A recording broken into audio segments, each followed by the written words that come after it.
क्या किया था भाई हमने पहले ये which pair of subspace are invariant वाला किया था ना। इनवेरिएंस होता है नहीं चेक करना किया था, एक क्वेश्चन दिया था वो कल कर रहा आपने। अब आगे क्या टॉपिक करेंगे, डेफिनेशन लिखो प्रोजेक्शन। ठीक है, प्रोजेक्शन में क्या है, if VF is a finite dimensional vector space,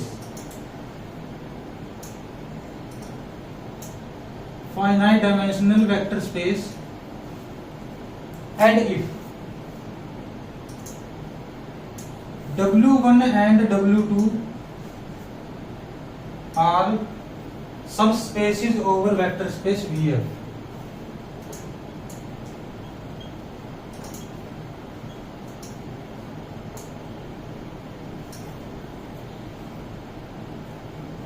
Of VF over F आएगा, subspaces of VF such that V is equal to W1 plus W2 direction होंगे ये। ठीक है, then linear operator T on VF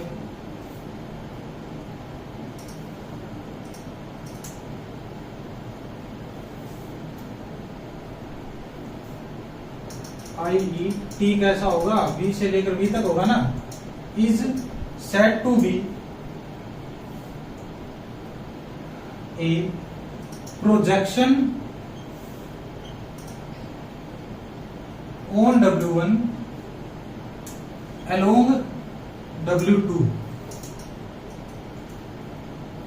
if for all alpha belong to V, T of alpha is equal to beta, where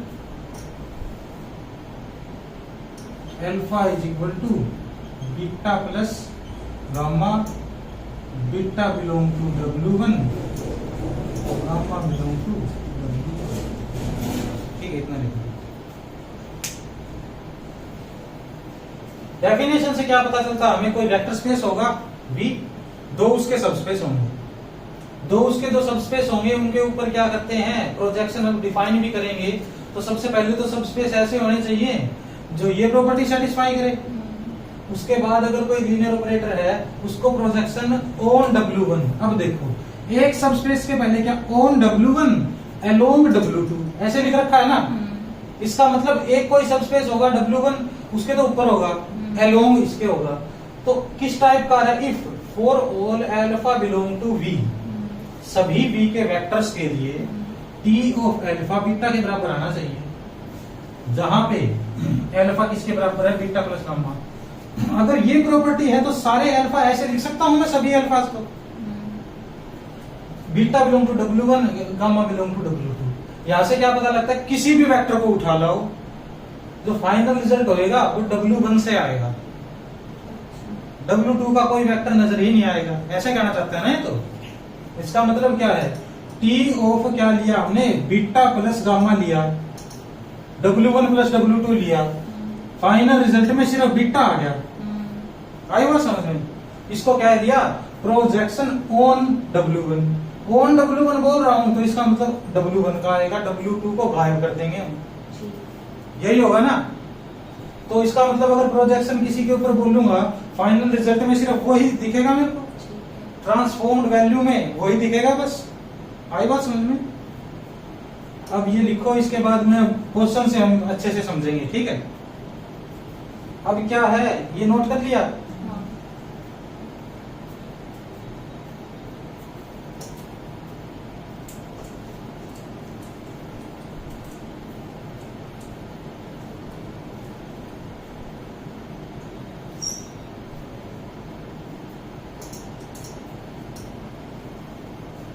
question क्या है, find linear operator T on R3R which project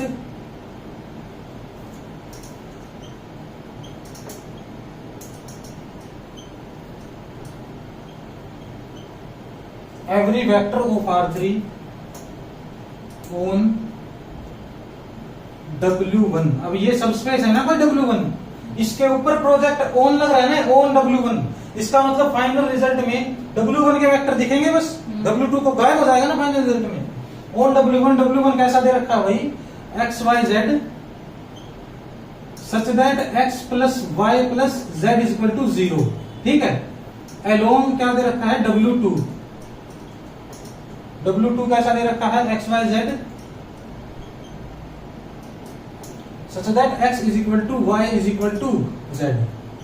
ठीक है, अब इसमें ये ऑन एलोंग दे दिया, ठीक है, कोई दिक्कत की बात नहीं है। सॉल्यूशन में देखो, सॉल्यूशन में सबसे पहले तो मेरे को ये पता है, अगर कोई लीनियर ऑपरेटर होगा t, उसको लिखने के लिए मैं किसकी मदद ले सकता हूं भाई, ये लीनियर स्पैन ऑफ, अगर ये R3R है, कोई भी t x y z होगा मेरे पास, वो इसके बराबर होगा ना, C1 t of E1 plus C2 t of E2 plus C3 t of E3। ऐसे लिख सकता हूं ना अब, क्योंकि वेक्टर को E1 E2, E1 क्या होगा यहाँ पे 1 0 0, ये 0 1 0, ये 0 0 1।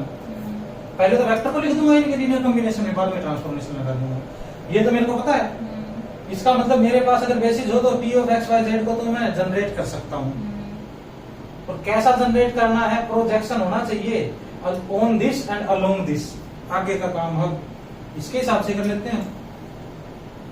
सबसे पहले क्या करूंगा मैं, सबसे पहले तो क्या करूंगा, अब ये देखो कि अब ये W1 W2 है, अब प्रोजेक्शन निकालना है, तो इसका मतलब ये तो दे ही रखा है ना, हमें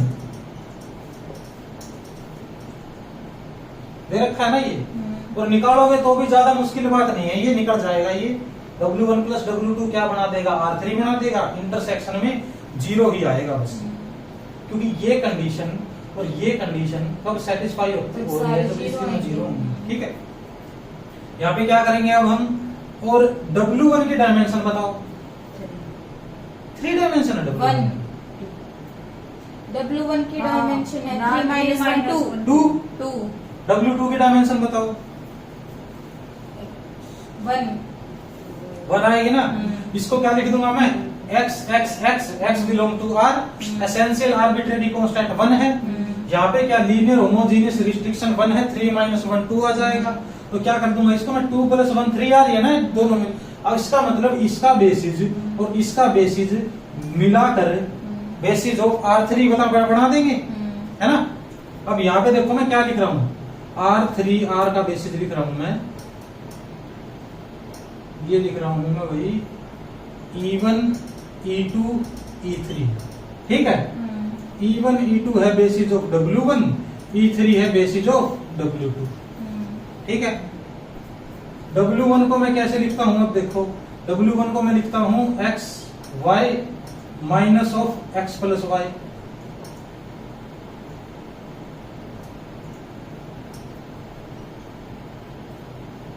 ठीक है, ऐसे लिखने में कोई प्रॉब्लम है किसी को? कोई प्रॉब्लम नहीं है। x प्लस वाई ऐसे लिख दिया। अब इसका बेसिस निकालना होगा तो निकाल लोगे। कैसे निकालोगे भाई? एक बार तो 1 0 0 पुट कर देता हूं इसमें, एक बार 0 0 0 1 0 इसी तरीके से कर देता हूं ना। अगर इसमें मैं इसका बेसिस निकालना चाहता हूं तो इस टाइप का आएगा। कोई देखो, अगर मैं इसमें 1 0 0 पुट करूं, इसका मतलब इसमें पूरी में 1 0 0 0 1 0 और 0 0 1 इसमें पुट करके देखूंगा तो बेसिस आ जाएगा ना वो। इसमें पुट करूंगा x की जगह 1 1, y की जगह 0 0, x की जगह 1, ये आएगा भाई 1 0 -1। पता चला कैसे किया मैंने? यहाँ पे अगर अब ये दूसरा बड़ा करो, x की 0 है तो 0, y की जगह क्या, इसका y कोऑर्डिनेट 1, यहाँ -1 0 1 -1। अब ये 0 0 1 z गाड़ी तो टर्म गायब ही कर दी ना हमने, तो कोई जरूरत है नहीं वो लिखने की। और वैसे भी डायमेंशन 2 थी, 2 वेक्टर मिल ही गया हमें बेसिस के अंदर, तीसरा ढूंढने की कोई जरूरत है नहीं। आई बात समझ में? ये और बेसिस इसका ये तो किसका है, W1 का है। बेसिस ऑफ W2 निकालूंगा ऐसे ही तो क्या आएगा वो 1 1 1। ठीक है, क्योंकि तो x x x a कुछ भी लिख लो ना इसको, तो इसके जनरेट कर देगा पूरा सेट। ये यहां से बेसिस ऑफ R3 R क्या लिख दूंगा भाई मैं, 1 0 -1 0 1 -1 1 1 1। इसमें बताओ किसी की कोई प्रॉब्लम हो तो? ये पहले एस्टेब्लिश कर चुके हैं हम, R3 का बेसिस में 3 होंगे, जहाँ पे 2 तो इसके बेसिस में कंसिस्ट होंगे, 2 इसके बेसिस में आएंगे, 1 इसके बेसिस में आएगा। इसकी डायमेंशन 2 और 1 है ना, तो ये दोनों तो किसके W1 के बेसिस में से आ गए, ये W2 में से आ गया, ये आ गया। तो अब क्या कहूंगा मैं, R3 के हर वेक्टर को x y z को इनके लीनियर कॉम्बिनेशन में लिख सकता हूं मैं। a of 1 0 -1 plus b of 0 1 -1 plus c of 1 1 1 इसमें लिख सकता हूं। ठीक है, यहां से क्या निकालूंगा मैं, a और b और c की कोई वैल्यू भी निकाल सकता हूं। और एक बात क्या पता है हमें, हम निकालना क्या है इसमें, लीनियर, सिर्फ लीनियर ट्रांसफॉर्मेशन निकालनी होती तो क्या करते हैं हम, टी लगा देते और काम चला लेते हैं अपना। निकालना क्या है भाई इसमें, ये कहा गया प्रोजेक्शन निकालनी है ना। ऑन क्या है, अलोंग क्या है, W2। तो रखेंगे किसको, W1 को रखेंगे ना रेंज के अंदर, गायब किसको करेंगे, W2 को गायब कर देंगे। इसका मतलब T of x y z के अंदर अगर मैं वैल्यू लाना चाहता हूं सिर्फ W1 के वेक्टर्स की, तो क्या वे सिर्फ इसके ही लीनियर कॉम्बिनेशन से जनरेट हो जाएंगे ना।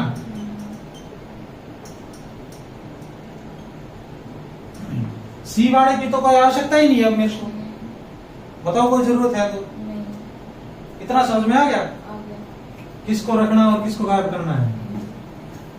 ये निकाल लूंगा अब मैं, A और B को एक्स वाई जेड की फॉर्म में निकाल लूंगा और मेरा काम हो जाएगा। देखते हैं कैसे होगा वो। सबसे पहले तो चेक कर लेता हूं मैं, एक्स वाई जेड ए और बी किस टाइप से निकालता हूं, इसको देख लेता हूं। इसको क्या है अब, a plus c is equal to x, ऐसे ही लिखूंगा ना मैं। और बताओ कैसे लिखूंगा, b plus c is equal to y. और क्या लिखूंगा, इनको यहीं पे एलिमिनेट कर देंगे ना। और क्या लिखूंगा भाई, minus a minus b plus c is equal to z, इस टाइप से लिखूंगा ना। तो यहां से मैं सी एलिमिनेट कर देता हूं, क्योंकि ए और बी में ही चाहिए ना मेरे को, तो बस ए और बी की वैल्यू चाहिए एक्स वाई जेड में। सी एलिमिनेट करूंगा तो माइनस माइनस माइनस, ये गायब, A minus B is equal to x minus Y. ठीक है, यहां से आ गया a minus B is equal to x minus Y. तो भाई ठीक है, ये आ गया। अब यहाँ पे c की वैल्यू क्या पुट करूं बताओ, minus a minus b plus c की वैल्यू पुट कर सकता हूं मैं, x माइनस ए भी पुट कर सकता हूं ना, x माइनस ए। और क्या पुट कर सकता हूं, y माइनस बी भी पुट कर सकता हूं। क्या पुट करने में फायदा होगा भाई मेरे को, इसकी सी की वैल्यू पुट करता हूं मैं,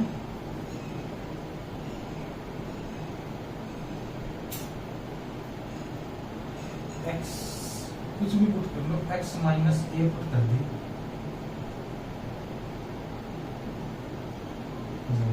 ये आ गया ना मेरे पास। यहां से किसी एक की वैल्यू निकाल लेता हूं, ये आएगा -2a minus b plus x is equal to z. यहाँ पे आएगा, b को उस साइड भेज देता हूँ, पॉजिटिव हो जाएगा ना ये, b is equal to x minus 2a minus z, x plus 2a minus x plus 2a। अच्छा, x माइनस b को वहां भेज दिया और z को यहाँ लिया है ना। b की वैल्यू अब यहाँ पे पुट कर सकता हूँ मैं, वो आपकी मर्जी, आप किसी तरीके से कर सकते हो सकता है मैंने कोई लंबा रूट ले लिया हो, तुम छोटे से भी कर सकते हो। ये लिख दिया ना, समझ में क्या आ गया होगा। ये यहां से निकालूंगा मैं, a माइनस बी के अंदर वैल्यू पुट करूंगा, x minus 2a minus z is equal to x minus y, यही आया ना मेरा। अब करूंगा a is equal to x minus y plus x minus 2a minus z. ये बताओ किसके समझ में आया, किसके नहीं आया।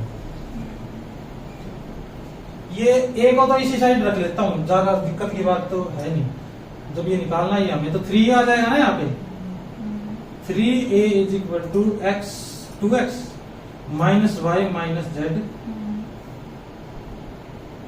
यह आएगा ना। a की वैल्यू क्या आएगी, 2x minus y minus z upon 3. अब यहाँ से b की वैल्यू निकाल सकता हूं मैं। b की वैल्यू बताओ क्या आएगी?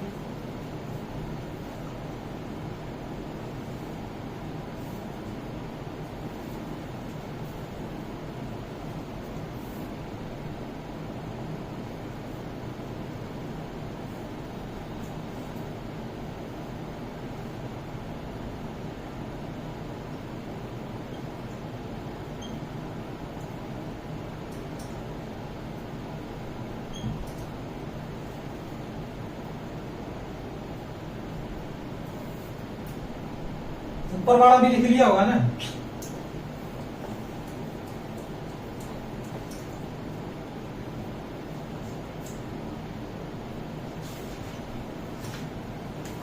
Minus x plus 2y minus z upon 3.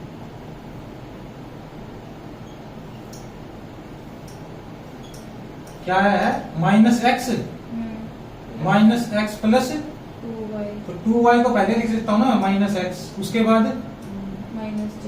By 3, यही आया है। a और b की वैल्यू आ गई किसकी टर्म्स में? x y z के टर्म्स में। उसके बाद मैं देखो उस पूरे को ही मिटा देता हूँ, जो भी आपको फालतू का सामान है। अब सिर्फ काम की चीज रख लेता हूँ, ये रहेगी बस काम की चीज।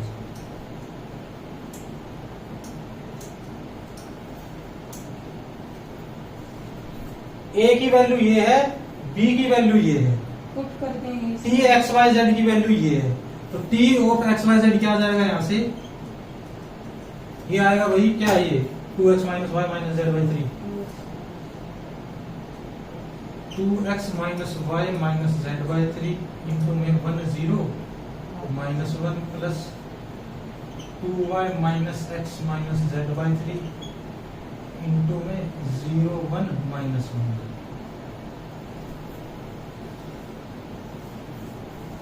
ठीक है। और स्पेसिफिक निकालना चाहोगे तो क्या करोगे? इसको अंदर मल्टीप्लाई करके भी कर सकते हैं। क्या कर सकते हैं? देखो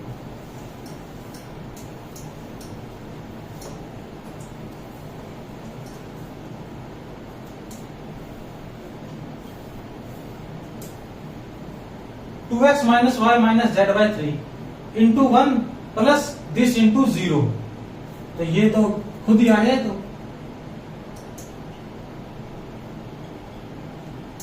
ठीक है, आई बात समझ?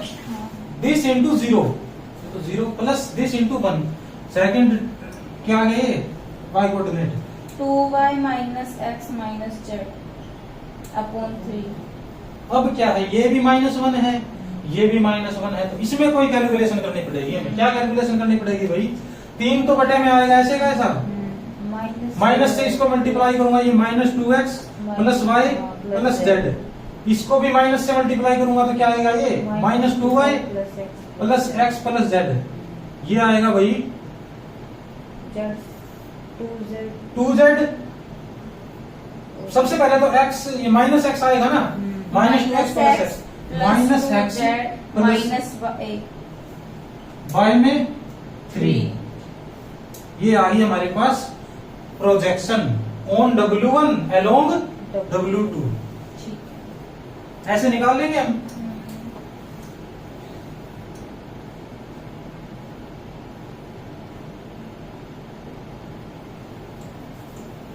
अब अगर के ये निकाल तो लिए हमने, अब अगर हम वेरीफाई करना चाहें कि आती है या नहीं आती, तो हम क्या करेंगे? कोई भी वेक्टर उठा के पुट कर देंगे R3R का। रिजल्ट कहाँ मिलना चाहिए हमको? W1 के अंदर मिलना चाहिए। इसका मतलब कोई भी वेक्टर उठा के पुट करूं तो ये कंडीशन सेटिस्फाई होनी चाहिए उसके पास। ठीक है, तो हम इसको देख लेंगे। देखोगे तो क्या करोगे? क्या लगेगा वेक्टर बताओ? Minus y minus z plus 2y। ये अब एक्स वाई जेड को क्या लूं मैं? कुछ भी ले सकता हूं।